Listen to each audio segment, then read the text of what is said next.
অনেক দিন পর, হ্যাঁ বন্ধুরা, অনেক দিন পর ইন্ডিয়ান ফুটবল টিম ম্যাচ খেলতে নামছে। হ্যাঁ, তো ইন্ডিয়ান ফুটবল টিম এরকম কোনো ফ্রেন্ডলি ম্যাচ খেলতে নামছে না, তারা কিন্তু খেলতে নামছে it is a big tournament, এবং সেটা হচ্ছে ইউনিটি কাপ। হ্যাঁ বন্ধুরা, তো ইন্ডিয়ান ফুটবল টিম কিন্তু এবারে ইউনিটি কাপে অংশগ্রহণ করেছে। তোমরা সবাই জানো যে ইউনিটি কাপে এবছর 4টে দল পার্টিসিপেট করেছে। যদি তোমরা না জানো তো আমি আজকের এই ভিডিওতে তোমাদের সাথে ইউনিটি কাপ নিয়ে বিশ্লেষণ ভাবে আলোচনা করতে চলেছি, ঠিক আছে? তো নমস্কার বন্ধুরা, ওয়েলকাম টু স্পোর্টল্যান্ড, এবং আজকের এই ভিডিওতে তোমাদের সাথে আলোচনা করব ইউনিটি কাপ নিয়ে সম্পূর্ণ বিশ্লেষণ, ঠিক আছে? তো ইউনিটি কাপে কিন্তু ইন্ডিয়ান ফুটবল টিম অর্থাৎ ভারত কিন্তু অংশগ্রহণ করেছে এবারে, এবং ইন্ডিয়ান ফুটবল টিম কিন্তু এবারের ইউনিটি কাপ খেলতে চলেছে, এবং সেই নিয়েই কিন্তু আজকের এই ভিডিও। তো তোমরা অবশ্যই ভিডিওটিকে লাস্ট অবধি দেখতে থাকো, এবং ভিডিওটি ভালো লাগলে অবশ্যই একটা লাইক করে দিও, এবং চ্যানেলে নতুন এসে থাকলে অবশ্যই চ্যানেলটিকে সাবস্ক্রাইব করে নাও, কারণ এখানে তোমরা সবার আগে সবার প্রথম সব আপডেট টাইম টু টাইম পেয়ে যাবে। তো অবশ্যই চ্যানেলটিকে সাবস্ক্রাইব করে পাশে থাকা বেল আইকনটিকে অবশ্যই অন করে দাও। তো চলো বন্ধুরা, ভিডিওটিকে শুরু করা যাক। তো বন্ধুরা, 2026-এ প্রথমবার ভারত কিন্তু ইউনিটি কাপে অংশগ্রহণ করতে চলেছে, ঠিক আছে? তো ভারতের এই অংশগ্রহণ করার কথাবার্তা যে বিশ্লেষণ আছে সেটা বলার আগে আমি তোমাদেরকে ইউনিটি কাপের ব্যাপারে কিছু কথা বলি, ঠিক আছে? তো দেখো, ইউনিটি কাপ খেলা হয়েছিল লাস্ট 2025-এ, হ্যাঁ বন্ধুরা, এবং এই 2025-এ ইউনিটি কাপের চ্যাম্পিয়ন হয়েছে নাইজেরিয়া।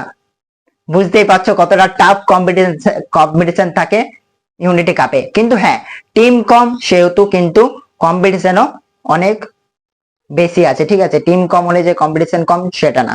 তো দেখো, এই ইউনিটি কাপে কিন্তু নাইজেরিয়া আগের বারের অর্থাৎ 2025-এ কিন্তু চ্যাম্পিয়ন হয়েছে। তো তারা কিন্তু ডিফেন্ডিং চ্যাম্পিয়ন হয়ে এবারের 2026-এ ইউনিটি কাপে নামতে চলেছে, এবং তারাই কিন্তু সর্বপ্রথম ফেভারিট রয়েছে এই ইউনিটি কাপে আবার জেতার জন্য, ঠিক আছে?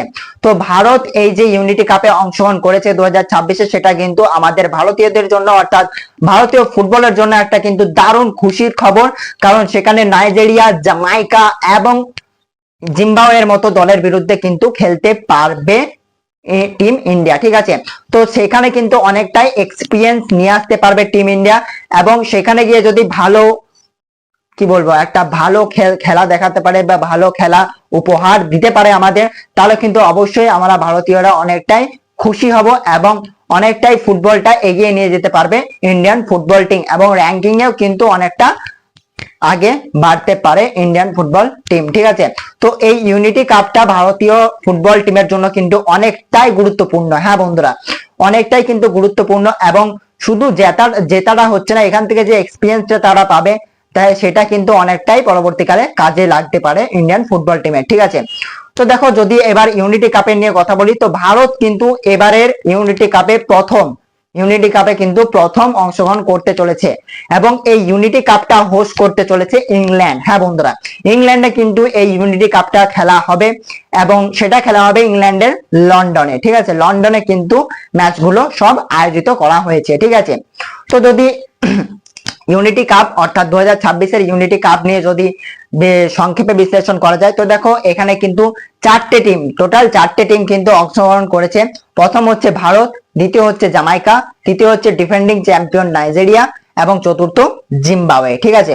তো এই চারটে টিম কিন্তু এবারের ইউনিটি কাপে অংশগ্রহণ করেছে, এবং এই চারটে দলের খেলা কিন্তু সেমিফাইনাল ওয়াইজ হবে, ঠিক আছে? সেমিফাইনাল ওয়াইজ প্রথমেই কিন্তু সেমিফাইনাল খেলতে হবে, কারণ যেহেতু চারটে টিম, এবং খেলাটি শুরু হচ্ছে মের 26 তারিখে। হ্যাঁ বন্ধুরা, মে 26 তারিখে, অর্থাৎ আজকে 23 তারিখ, আর 3 দিন মাত্র দেরি আছে, ঠিক আছে? তো মের 26 তারিখে স্টার্ট হবে, এবং শেষ কবে হবে? মের 30 তারিখে, অর্থাৎ খেলাটি চলবে 4 দিনের জন্য, ঠিক আছে? তো 4 দিনের খেলা, চারটে টিম, প্রথমেই কিন্তু সেমিফাইনাল, এবং প্রথমে ভারত কার বিরুদ্ধে সেমিফাইনাল খেলতে চলেছে? জামাইকা। হ্যাঁ বন্ধুরা, তো বুঝতে পারতো কম্পিটিশন কিন্তু অতিরিক্ত টাফ আছে, ঠিক আছে? কম্পিটিশন কিন্তু টাফ আছে, এবং জামাইকার বিরুদ্ধে যদি টিম ইন্ডিয়া জিততে পারে, বা যদি ড্র করে পরে পেনাল্টি শুট আউটে জিততে পারে, তাহলে কিন্তু তারা সরাসরি ফাইনালে পৌঁছে যাবে ইউনিটি কাপে, ঠিক আছে? এবং অপরদিকে সেমিফাইনাল খেলবে নাইজেরিয়া ভার্সেস জিম্বাবুয়ে, ঠিক আছে?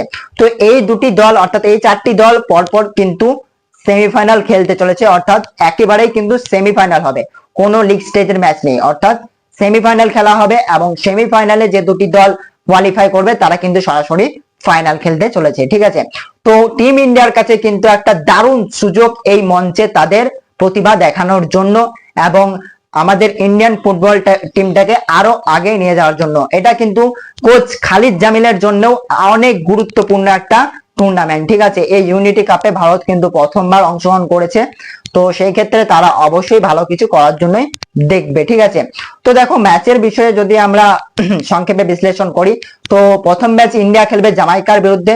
যদি তারা সেমিফাইনালটা জিততে পারে তাহলে কিন্তু তারা সরাসরি ফাইনালে পৌঁছে যাবে এবং তারা ফাইনাল খেলতে চলেছে, ঠিক আছে। তো জামাইকার বিরুদ্ধে খেলাটা কিন্তু খুবই সহজ হবে না, তারাও কিন্তু একটা দারুণ প্রতিপক্ষ। তাদের বিরুদ্ধে খেলতে গেলে কিন্তু অনেকটাই কিন্তু ভালো করে তাদেরকে খেলতে হবে, ভালো পারফরমেন্স করতে হবে সেই ম্যাচে, তবেই কিন্তু তারা ভালো ফলাফল আনতে পারে, ঠিক আছে। তো দেখো কালকে কিন্তু আমি ইন্ডিয়ার স্কোয়াড নিয়ে আলোচনা করব যে ইন্ডিয়া কি রকম স্কোয়াড নিয়ে যেতে চলেছে ইউনিটি কাপে। তো তার জন্যই বলছি অবশ্যই চ্যানেলটাকে সাবস্ক্রাইব করে রাখো, কারণ এখানে তোমরা অনেক কিছু আপডেট, লেটেস্ট আপডেট তাড়াতাড়ি টাইম টু টাইম পেয়ে যাবে, ঠিক আছে। তো কালকে কিন্তু আমরা আলোচনা করব যে ভারত কেমন স্কোয়াড নিয়ে ইউনিটি কাপে যেতে চলেছে। তো সেই ভিডিওটা দেখতে হলে অবশ্যই চ্যানেলটিকে সাবস্ক্রাইব করতে হবে এবং পাশে থাকা বেল আইকনটিকে অবশ্যই অন করে রেখো, কারণ সর্বপ্রথম নোটিফিকেশন তুমি পেয়ে যাবে আমি ভিডিও আপলোড করলেই, ঠিক আছে। এবং ভিডিওটি ভালো লাগলে অবশ্যই একটা লাইক করে দিও। তো চলো বন্ধুরা, আজকে ভিডিও এই পর্যন্তই। ম্যাচ নিয়ে সংক্ষেপে বিশ্লেষণ করা হলো আজকে, এবং কালকে কিন্তু আমরা ইন্ডিয়ান স্কোয়াড নিয়ে পর্যালোচনা করব এবং পরবর্তীকালে এই ম্যাচগুলো, ইউনিটি কাপের ম্যাচগুলো তোমরা কোথায় কিভাবে দেখতে পাবে এবং অন্যান্য পদ্ধতিতেও কিভাবে কিন্তু তোমরা দেখতে পাবে, তার জন্য অবশ্যই তোমরা আমার টেলিগ্রাম চ্যানেলটা জয়েন করে নাও। সেখানে কিন্তু আমি আপডেট দিতে থাকবো এবং ভিডিওর মাধ্যমেও কিন্তু আমি জানিয়ে দেবো যে তোমরা এই ম্যাচগুলো কোথায় দেখতে পাবে, ঠিক আছে। তো কালকে অবশ্যই ভিডিও আসছে যে ইন্ডিয়ার স্কোয়াড কেমন হতে চলেছে ইউনিটি কাপের। পরবর্তীকালে 26শে মের আগেই কিন্তু আমি ভিডিও দিয়ে দেবো যে তোমরা কোনখানে এই ম্যাচগুলো দেখতে পাবে, ঠিক আছে। তো চলো বন্ধুরা, আজকে ভিডিও এই পর্যন্তই। দেখা হচ্ছে পরের ভিডিওতে, ততক্ষণ আপনারা ভালো থাকবেন। জয় হিন্দ।